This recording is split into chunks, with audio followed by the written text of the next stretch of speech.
اللہ رب العزت نے ایک انسان کو بے شمار نعمتوں سے نوازا ہے۔ اگر ہم ان نعمتوں کو گننا بھی چاہے، ان کو شمار بھی کرنا چاہے، ہم ان نعمتوں کو نہیں گن سکتے۔ اللہ نے قرآن میں فرما دیا وَإِن تَعُدُّوا نِعْمَتَ اللَّهِ لَا تُحْصُوهَا کہ اگر تم اللہ رب العزت کی نعمتوں کو گننا چاہو تم ان کو گن نہیں سکتے۔ لیکن اللہ رب العزت کی تمام تر نعمتوں میں سے ایک نعمت عظیم یہ بھی ہے کہ اللہ رب العزت نے ہمیں آزاد وطن میں آزادی کے ساتھ رہنا نصیب فرمایا۔ ہر بندے کی یہ فطری چاہت ہوتی ہے کہ ہمیں آزادی کے ساتھ رہنا نصیب ہو جائے، ہمارا جو جی چاہے ہم کریں، ہمارا جدھر جانے کو دل چاہے ہم جائے۔ صرف بڑوں کی ہی نہیں بلکہ چھوٹے بچوں کی بھی یہ چاہت ہوتی ہے کہ ہم آزادی کے ساتھ رہیں۔ چنانچہ جب بچے چھوٹے ہوتے ہیں، والدین ان کو روکتے ہیں کہ آپ نے فلاں کے گھر پہ نہیں جانا، فلاں جگہ پہ نہیں جانا، تو بچے اس وقت سوچتے ہیں کہ کب ہم بڑے ہو جائیں گے، ہمیں والدین سے اجازت نہیں لینی پڑے گی، ہم بالکل آزاد ہو جائیں گے، جہاں ہمارا جانے کو دل چاہے گا ہم وہاں جائیں گے، جو ہمارا کرنے کو دل کرے گا ہم وہ کریں گے۔ یعنی بچوں کی بھی یہ فطری چاہت ہوتی ہے کہ ہمیں آزادی کے ساتھ رہنا نصیب ہو۔ اسی طرح فقط انسانوں کی ہی نہیں یہ چاہت ہوتی بلکہ وحوش کی، پرندوں کی، جنگلی جانوروں کی، جنگلی درندوں کی بھی یہ چاہت ہوتی ہے کہ ہم آزادی کے ساتھ رہیں۔ اگر ہم کسی پرندے کو پکڑ کر پنجرے کے اندر ڈال دیں اور اس کو پنجرے کے اندر طرح طرح کا کھانا دے، اس کو پنجرے کے اندر طرح طرح کا دانہ دے، لیکن پھر بھی اس کی چاہت یہ ہوگی کہ کب مجھے آزادی مل جائے میں یہاں سے چلا جاؤں۔ اگرچہ جب وہ آزاد ہوگا اس کو ایک دانہ اٹھانے کے لیے کتنی مشقت اٹھانی پڑتی ہے، لیکن اس کو پنجرے کے اندر ایک دانہ نہیں کئی قسم کے دانے بالکل آسانی کے ساتھ میسر ہو رہے ہیں، اس کو مل رہے ہیں، لیکن پھر بھی وہ اپنے سر کو پنجرے کے ساتھ مار رہا ہوتا ہے کہ کب مجھے یہاں سے آزادی مل جائے گی، میں یہاں سے آزاد ہو جاؤں گا۔ اسی طرح اگر جنگلی جانوروں کو پکڑ لیا جائے، ان کو ایک جانور کا شکار کرنے کے لیے کتنی مشقت اٹھانی پڑتی ہے، کتنا بھاگنا پڑتا ہے۔ اگر اسی جانور کو قید کر لیا جائے،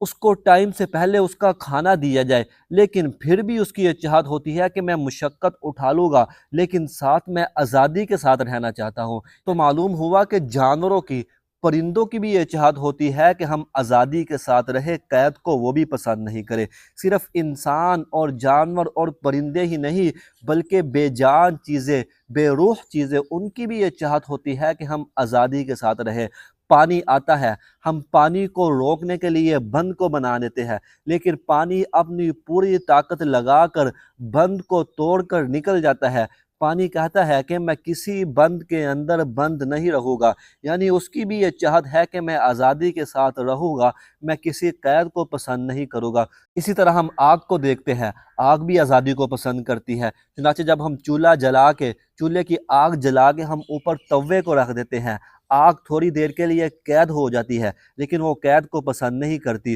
وہ کوشش کرتی ہے کہ کسی نہ کسی طریقے سے اس توے کے اوپر سے وہ باہر نکل جائے۔ چنانچہ وہ یہ کرتی ہے کہ توے کے بالکل نیچے سے ہو کر پھر اس کے سائیڈوں سے جا کر اوپر سے وہ باہر نکل جاتی ہے، یعنی آگ بھی جو ہے وہ بھی قید کو پسند نہیں کرتی۔ اسی طرح ہی اگر ہم ہوا کو روکنا چاہے، ہوا بھی قید کو ناپسند کرتی ہے، وہ بھی فطری طور پر آزادی پسند کرتی ہے۔ تو معلوم ہوا کہ جتنی بھی مخلوق ہے، تمام کی تمام مخلوق کی یہ فطری چاہت ہوتی ہے کہ ہم آزادی کے ساتھ رہے،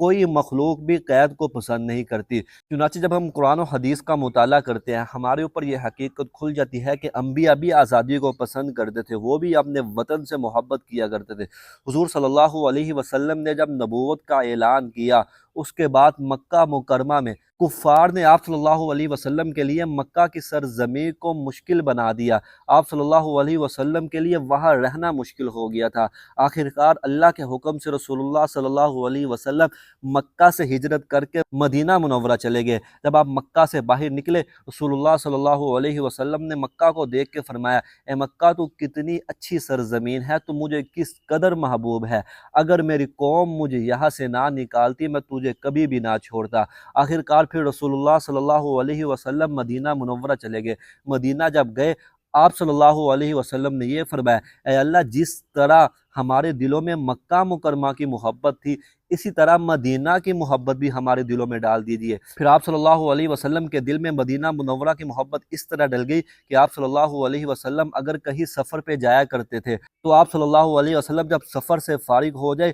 تو واپس مدینہ جانے کے لیے جلدی کیا کرتے تھے، اور صحابہ کو بھی فرمایا کرتے تھے کہ اگر میرے ساتھ کوئی جانا چاہتا ہے وہ جلدی کرے، جلدی ہم مدینہ کی طرف چلے۔ جب آپ صلی اللہ علیہ وسلم مدینہ منورہ پہنچ جاتے تھے تو احد پہاڑ کو دیکھ کر فرمایا کرتے تھے کہ یہ پہاڑ ہم سے محبت کرتا ہے، ہم اس سے محبت کرتے ہیں، کہ احد پہاڑ جو تھا یہ مدینہ کے بالکل دامن میں تھا۔ تو معلوم ہوا کہ انبیاء بھی اپنے وطن سے، اپنی جگہ سے محبت کیا کرتے تھے۔ اسی طرح اللہ رب العزت نے ہمیں آزاد اور یہ پیارا وطن دیا ہے، ہمیں چاہیے کہ ہم بھی اس کی قدر کریں، ہم بھی اس کے ساتھ محبت کریں۔ اگر ہم اس کی ناقدری کریں گے تو اللہ رب العزت نعمتوں کو چھین لیا کرتے ہیں۔ ہمیں چاہیے کہ ہم اپنے پیارے ملک کی، جو اللہ رب العزت نے ہمیں اتنی بڑی نعمت دی ہے، اس کی ہم قدر کریں، ہم اللہ رب العزت کا شکر ادا کیا کریں۔